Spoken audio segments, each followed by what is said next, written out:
इडली डोस्याबरोबर खायला एक पीनट चटणी करते। हे अर्धी वाटी दाणे घेतले, आपण भाजतोय 2 मिनिटं क्रिस्प होईपर्यंत। 3-4 मिनिटं भाजले तर ते असे क्रिस्प झाले, तर आपण काढून घेऊया। आता आपण अर्धी वाटी फुटाणे भाजून घेतले, ते पण रंग बदलू द्यायचा नाही, पण क्रिस्प व्हायला पाहिजे, तर ते दळले जातात। 1-2 मिनिटं आपण भाजून घेतले, हे पण आपण गार करायला ठेवूया। त्याच्यानंतर आपण मिरच्या भाजतोय। 5-6 मिरच्या घेतल्या, तुमच्या आवडीप्रमाणे कमी जास्त करू शकता। मी घेतली आहे काश्मीरी मिरची, पण तुम्ही वेगळी मिरची पण घेऊ शकता। तर ह्याच्यात आपण थोडीसं मीठ आणि चिंच असं घालून दळून घेणार आहे। मीठ मी सपाट चमचा घालते, तुम्ही तुमच्या अंदाजानुसार कमी जास्त घालू शकता। आता आपण एक फोडणी करणार आहे।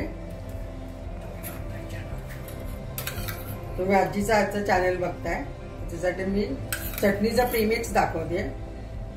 2 चमचे मी तेल घातले, त्यात मोहरी, हिंग, उडद डाळ।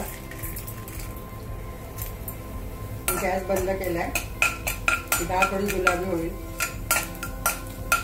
आणि थोडासा कढीपत्ता घालतो। गॅस बंद केलाय, डाळ भाजून झालेली आहे, कढीपत्ता पण भाजलाय, त्याच्यात आपण थोडंसं तिखट घालतोय। तर आता हे आपण दळून ह्याच्यात मिक्स करणार आहे। त्याच्यात शेंगदाणे, फुटाणे, मीठ आणि चिंच आपण मिक्सरमध्ये घालून वाटून घेणार। एक सपाट चमचा मीठ घातलेले, तुमच्या अंदाजानुसार तुम्ही कमी जास्त घालू शकता। हे सगळं थंड झाल्यावर आपण हे दळून घेतलेलं आहे। तर आता ही फोडणी केली आपण, तर आपण सगळं आता मिक्स करून घेऊ। गॅस बंद आहे, पण जस्ट मिक्स करतो, तर आपली ही मिक्स चटणी तयार झाली। डोसा, इडली बरोबर, उपम्या बरोबर आपण खाऊ शकता। तुम्हाला आता कालवून दाखवू। 1 महिनाभर ही आरामात टिकते, फ्रीज नाही ठेवलं तर 2-3 महिने पण टिकते। त्या बाटल्या जारमध्ये आपण भरून ठेवूया।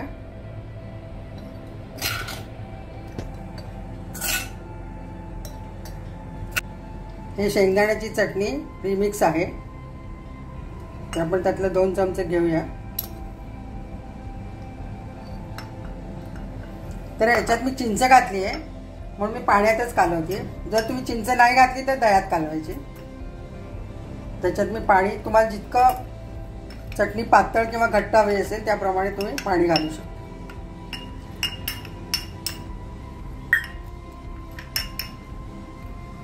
ही चटणी आपली तयार आहे।